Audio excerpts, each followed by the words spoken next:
Oh, okay. We're good.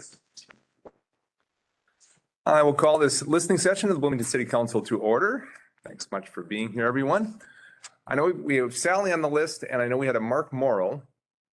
And are the three of you together? Yes, the three. In all kinds of weather? Okay. So since we only have the two groups, do you want to speak as a group or individually, or how you? I'll talk and then they'll Okay. color commentary. Okay, sounds good. So what we typically do is we kind of break up the time depending on how many folks we have here, but we limit it to no more than 10 minutes. So if one person gets here, they don't get the full half hour, that kind of thing. Right. So why don't we start it with, if you guys want to start, and why don't we go with, we'll start the clock at 10 minutes and we'll see where we go from here. If you want to, the three of you want to come up, let's do this. Sure. Well, thanks for having us. Good evening to you all, and Mayor and City Manager, City Council members. And I'm going to ask you for the record as you start, just make sure your name is stated clearly, just so we have it on the record. Yep. Okay, fire away. All right, my name is Mark Morrow. I'm a Bloomington resident. I'm here as a representative of the Jefferson Athletic Foundation, also known as JAF.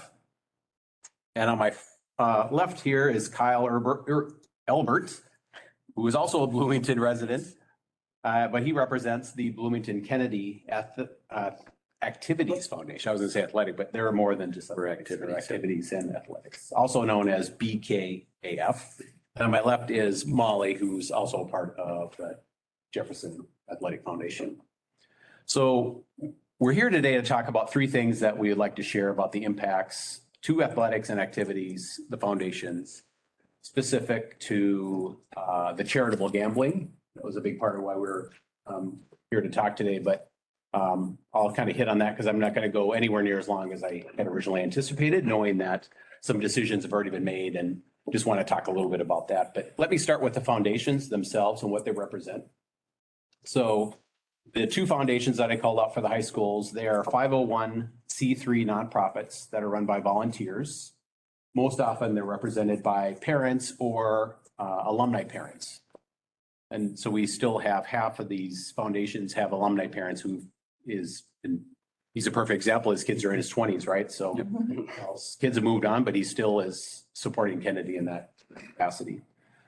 So these foundations, they provide financial support for mostly the Minnesota State High School League athletics or activities, those sanctioned by the high schools, and in some cases, others that are recognized by the high school. Most of the revenue that these foundations generate come from selling season passes or charitable gambling. And in more recent years, charitable gambling has been the biggest revenue producing component, whereas when both these foundations started, it was mostly just season passes. So it's taken a significant shift in the last, I'll say eight years, I think, when they've both started probably in 2014 approximately. These funds are used to enrich the athletics and activities at the high schools by helping with purchasing things like new uniforms, extra coaching, cold weather gear, activity scholarships, replacing or upgrading equipment, and supplementing salaries for assistant coaches. So that was kind of the first thing I wanted to get across. Let's talk a little bit about foundations. The second thing was about charitable gambling. And again, this will be a little bit shorter than originally planned. So we want to talk about what was proposed, kind of the 3 to 5 elements that you guys were recommending, where they would have direct impacts to our foundations. Our intention today was to specifically call out the impacts to those, although I did talk to City Clerk Christina Scipione. So she called me and talked to me last week and shared the feedback received from the various potential changes to the proposed regulations. So JAF and BKAF are supportive of the consensus from the previous discussion about charitable gambling. So the direction that you're going, we're not opposed to, right? So I've seen the PowerPoint deck and that's great. So we appreciate the council looking into the matter further. We welcome any future opportunities to share what we have learned and how we benefit from charitable gambling as well. Good. And the big one, like the 10% charitable fund, that was the big one where like, okay, that technically that's 10% less that we can give to the kids in their activities. So that's why we said to see that one is, Yep. Not a concern. Yeah, set that one away. All right. So the last item was talking about just investment in the high schools. and their activities, facilities, and the infrastructure. So strong communities and strong schools go hand in hand. I think we all believe that. Certainly Bloomington residents have spoken with the renewal passage of the Site and Innovation Schools Levy this last week. Investing in our schools and our students is important to our community, without a doubt. We know that both schools are tied closely together in their supports. If Jefferson gains an upgrade, so does Kennedy. However, our high schools also get compared to neighboring schools as well, such as Eden Prairie, Edina, Savage, Shakopee, Chaska, Chanhassen, Lakeville, Farmington. Right, so here's a couple examples where Bloomington high schools fall short of their peer schools. Right, so an example, swim and dive meet locations are showing their age. New scoreboards are needed, but too expensive for booster club budgets. The same is true for sound systems and timing systems at those locations. Area football stadiums, not Bloomington, but let's say Chanhassen, for example, support girls and boys soccer, track and field, lacrosse, and likely other sports. Bloomington doesn't have anything that compares. And Savage has a community dome. I'm sure you guys have heard about the dome plenty of times over the last couple of years, right? For winter use, it supports soccer and baseball, softball, lacrosse, and possibly other sports. But it's not, in this case, Savage is not specifically tied to a school, right? When open in the summer, it becomes part of a multi-field complex, right? So there's a huge benefit there for them. And we want families, we want them to come to Bloomington and raise their families here, right? But what we don't want is an aging infrastructure, school infrastructure for the activities or athletics to be a reason why they wouldn't move here. And then lastly, we want to emphasize the importance of a clear collaboration where the school boards and the city councils work together. Having a joint school board city council meeting like you guys did in late September is applauded, and we hope that that would continue. And that's it. All right. Anything else down the line here to add or? Thought he said it very well. Very well spoken. Yeah. On average, how much is it that you have to raise to do the work that you do? Well, so what I'll say is Kennedy and Jefferson are quite a bit different in that Jefferson has a separate legal entity that manages the charitable gambling, and we have the 3 restaurant/bar limit. And by working with those 3 locations, we have a paid resource to manage that because it's almost a full-time job to manage the charitable gambling and the audits and the accounting. And then also we partner with these restaurants to do some type of fundraiser night where we do a meat raffle at North Star Tavern on Monday nights. We do bingo night at Carmine's on Tuesdays. And then we will start doing bingo night at the former CW's location, which will be called Full Tilt Tavern come December. We do that on Saturday nights. And those are fundraiser opportunities for us to bring parents and the kids into those restaurants to, let's say, sell bingo cards or sell meat raffle tickets. And then anywhere from, let's say, $300 to $500 gets contributed directly to that program. So it's kind of a long way to say that's one piece of it, but also on the E-tabs and pull tabs over the course of the year, we raise enough funds that we contribute. And in the case of Bloomington Jefferson, each athletic booster club that's a part of the foundation gets $3,500 a year to how they see fit to spend. And most of it's for the items that I called out. Yeah, thanks, appreciate it. And then on the Kennedy side, we do it a little bit differently.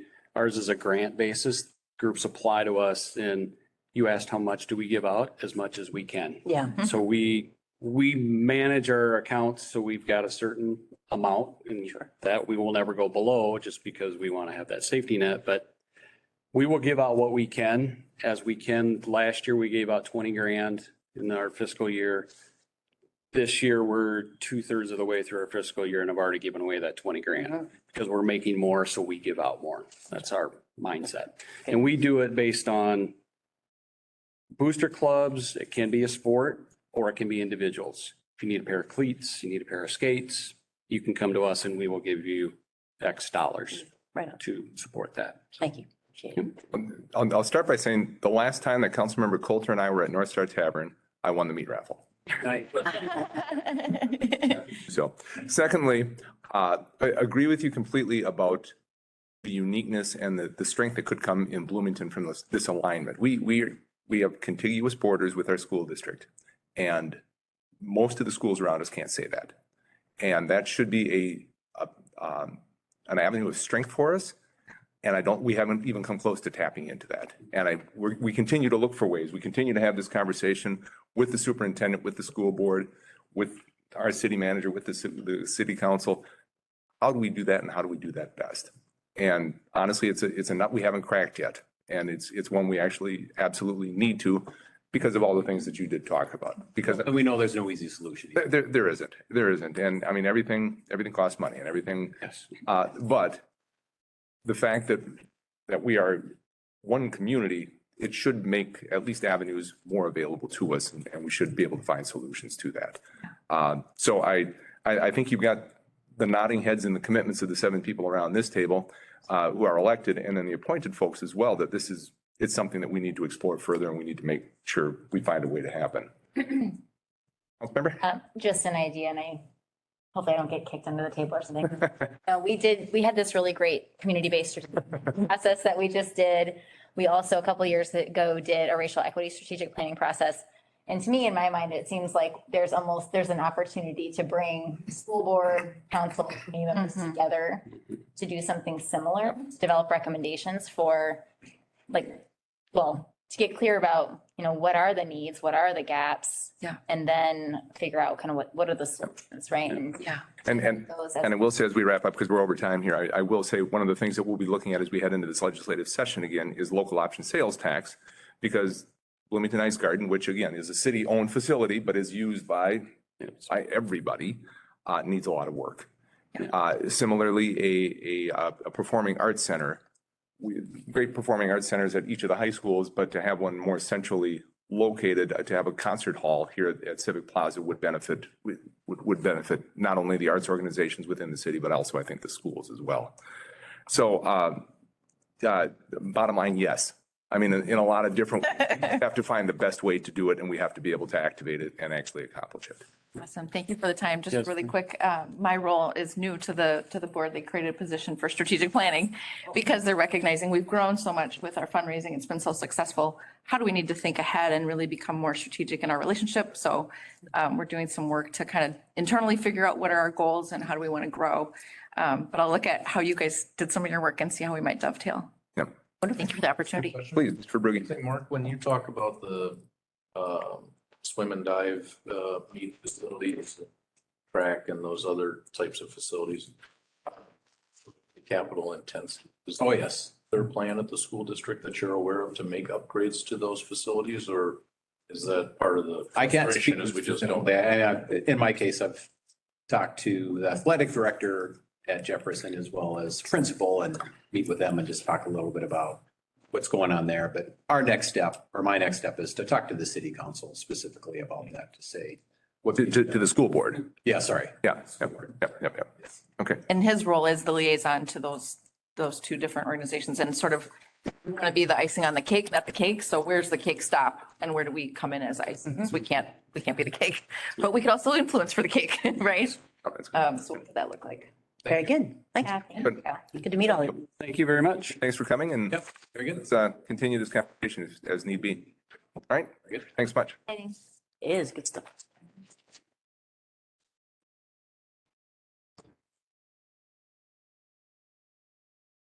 Hello, Sally. Hello. Okay. As I previously stated, the former mayor stated in 2018 after closing a hearing of transcription.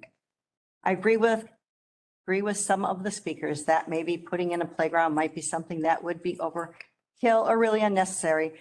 I think the school utilizing the playground would work just fine, maybe times when some of the neighborhood people want to use it at the same time with the recess kids. Is giving the playground to the private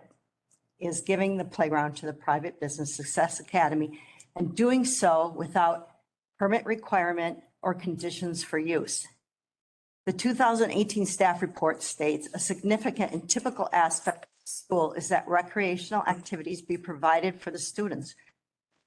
While there are several public schools that are adjacent to a public park, all have playground facilities dedicated to the school and do not rely solely on a public park for playground equipment. If the increase to 130 students is approved by the city council, staff recommends that a dedicated playground be provided by the applicants. Success Academy relied on the playground. Planning required Success Academy to provide their own playground, and council removed the requirement, giving the playground to the private business. September 23rd, 2019, city council meeting, Attorney Frost asked the city when the school uses the playground, and the city answered anytime, confirming that the city gave the private business the playground. In October, detectives asked the following questions, which supports my statement that the city gave the playground to the private business Success Academy. Detective, do you have access to, are you handicapped at all? Detective, do you have access to take your kids to any other parks in Bloomington? Different detective, do you have access to bring the children over there at other times during the day? The other detective, have you ever brought your grandchildren over there at other times during the day when Success Academy kids have not been on the playground? October 7th, 2019, Success Academy spoke to council about public use of the Smith Park Playground, which further supports my statement that the city gave the Smith Park Playground to the private business Success Academy. Teacher states, students are lucky to get a long recess, and so we had to end recess early and go inside. Parent one, that it has crossed the line when kids cannot go to recess when recess is canceled. Student two, not allowing strangers to trespass during school hours will fix this problem quite easily. Student one, I don't like how he is coming to my school and invading our privacy every time. I feel scared going to the park. And there we're talking about, I think, Mr. Frost taking pictures of the students. Is that correct? Yes. Okay, thank you. Yes. And I feel that he should stop.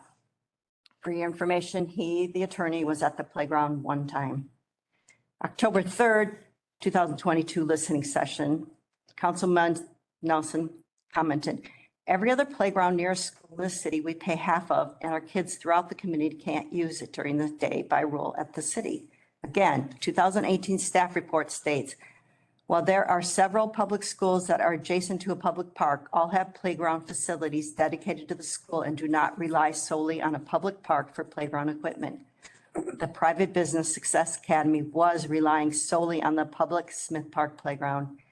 The city is not responsible for providing the private business Success Academy a playground or entrance, or any more than it is responsible for providing any other private business a playground, entrance, or any other need.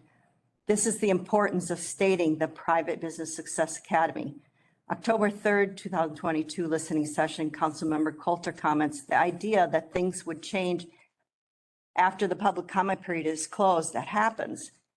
In 2011, Tider Aziz, the applicant for YFC/DAF, and the council were negotiating terms for the cup. Councilmember Wilcox commented that the city does not do that, that it goes back to the planning. And that is what I have observed when watching city council meetings. September 10th, 2018, former mayor states putting in a playground might be something that would be really not unnecessary. Meeting recessed at 11:02 p.m. From the minutes, Mayor Winstead explained this item will be held while staff works with the applicant and will come back to complete this item when staff returns to the council chambers. Reconvened at 11:19 p.m. City attorney recommended deleting to eliminate the playground requirement. I have not seen the mayor recess during a hearing before or after the CUP hearing in 2018. The minutes do not show a vote to recess. The minutes do not show a vote to amend.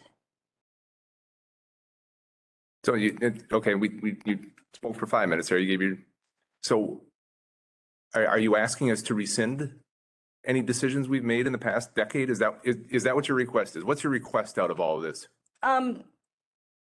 Concern that somebody. Concern isn't a request. What's your request out of all of this? I don't have a specific request as the need for accuracy. I mean, again, the accuracy of identifying that the school is a private business. It's completely different from the other and, Okay, now moving. concern for accuracy, but you stated that and that's on the record now. But what is the request? Are you asking that we change that decision?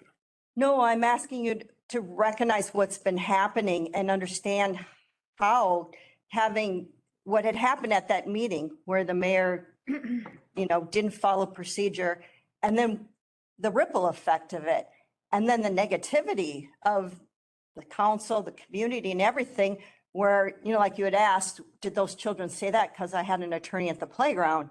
Well, I had an attorney at the playground because we were trying to get the playground back. I mean, so much focus is. Okay, so you had your information there, you provided it, you're asking for understanding. Obviously, you've read it and we understood it now. We understood it. I think we disagree with a lot of your assertions. We understand what you said, but we disagree. I mean, I think there's a lot of disagreement. And Specifically. and without an ask now, if you don't have a request coming forward, can we put this issue to bed? I think the last few times you've come, we've started with the former mayor at the 2011 meeting, which is a long time ago now, Sally. So, I mean, basically, I'm going to steal the legal thing here. It's asked and answered. I mean, you made the request, you brought it forward. I don't think there's an action item here. We appreciate the information and we move on. Hard to move on. For instance, you pointed out again that the attorney was at the playground, legally at the playground. I mean, I don't know what you disagree with. Sally, he was posting pictures on anti-Islamic websites, for God's sake. No, he wasn't. That's interesting. So this is important that we're having this discussion because no, he wasn't. He went that day. Well, this is to, give you more information.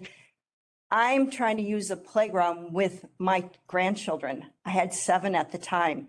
I'm going. Issues here, Sally. I mean, Okay. but 2 different issues. My statement and whether or not you can use that playground are 2 different issues. I was told I couldn't take pictures anymore. I had police officers come up to me and tell me while I was. We've talked about this now, and And so I call an attorney and I say, I need help. I can't use the playground. It's not safe for my grandchildren. asked and answered. We've had this discussion before. No. And then the result is I have detectives at my house and this should be addressed. How many years ago was that, Sally? That's history, Sally. It's okay. Ms. I- Ness, and- Ms. Ness, we have already litigated this Yep. matter. No, Yes. no, we litigated the city's There unconstitutional. were other claims as well. There were other. So my bottom line is, Sally, It was the. coming back and having the same conversation. And we heard it, No, understand it. We don't necessarily agree, but I'm asking now that we move on. and I had detectives at my house asking me if I was handicapped. I'm trying to use the neighboring playground. And I have detectives at my house saying, can I go to another place? This is a public playground. And so I'm still here recently listening to a council member say something to what was the sentiment, we had to build another playground because of the complaint. And it's like, no, that's not why you had to build a playground. It's a private business. They needed a playground and they should have built a playground in the beginning. Okay, now we've had this conversation also. We've had all of these conversations. As the council, we are ready to move on. Sally, I would really encourage you to move on past this. We've had this. I'd like to hear from other council members, does it concern any of you that I had detectives at my house? Conversation. Councilmember Carter? I guess my opinion is that like this was a long time before I was on council and a lot of other people. And I guess my approach is that like, I think we should focus on what we can control moving forward. That's all we can do. Like, we can't change the past. So I don't, like, they have a playground. They have their own playground now, right? Need to understand the past. Like, for instance, he said that. And the we attorney was- understand because I hear. And he wasn't. we've heard, He wasn't posting pictures. No one was posting pictures of children. Sally, I think. Nobody was posting pictures of children on any site. Well, let's assume So they the other did. thing is that like, They weren't though. Many truths, right? You have your truth, other people involved have their truth. No, that's, It's been litigated. no, no, that Trying part. to say is that like, you come every single time and you speak and you read and we listen to you and you're never satisfied and we don't know what to do. Well, for instance, For you. the part that was litigated was the city writing an unconstitutional city code. That is what was litigated. It included other information, but that was never heard. So what had happened is the case had gone to the Minnesota courts and it was dismissed. And then it was appealed to the district court. And the district court was supposed to ask that it go back to the Minnesota court, but instead the district court made the decision. So this was never heard in a court. I never had any interchange back and forth understanding. I didn't know that the mayor had thought that my attorney was posting pictures and he wasn't. He was absolutely not. And that's something you guys should all know. I mean, you have an opinion in your head that an attorney was out there posting pictures and he wasn't. Absolutely not, ever. He was taking pictures of my children, grandchildren. He went to the park and I said, it's not safe. And this is interesting too, is that I don't think he understood what I was talking about it being unsafe. And I said, yeah, I need you to come. I need you to come and see how excited they are to go to the park. And then when the children come out, they are frightened. And I need. Councilmember Folker, do you have anything to add? And we're past time here, so we're wrapping up. And I guess, I mean, at the risk of sort of restating what Councilmember Carter has said and what I have said multiple times, it's not clear, I think, for whatever reason. I mean, Sally, you've been coming to council meetings as long as I've been on the council and long before that too. And it's still not clear to any of us. It's not clear to me after 5 years of being on this council. What exactly are you looking for? What will satisfy you? Because it feels like every week you come back and you bring something up from 11, 12 years ago.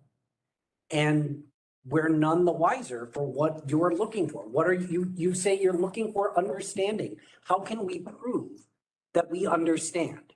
Well, Because I think understanding and agreement are different. If we don't agree with you, that doesn't mean we don't understand what you're saying.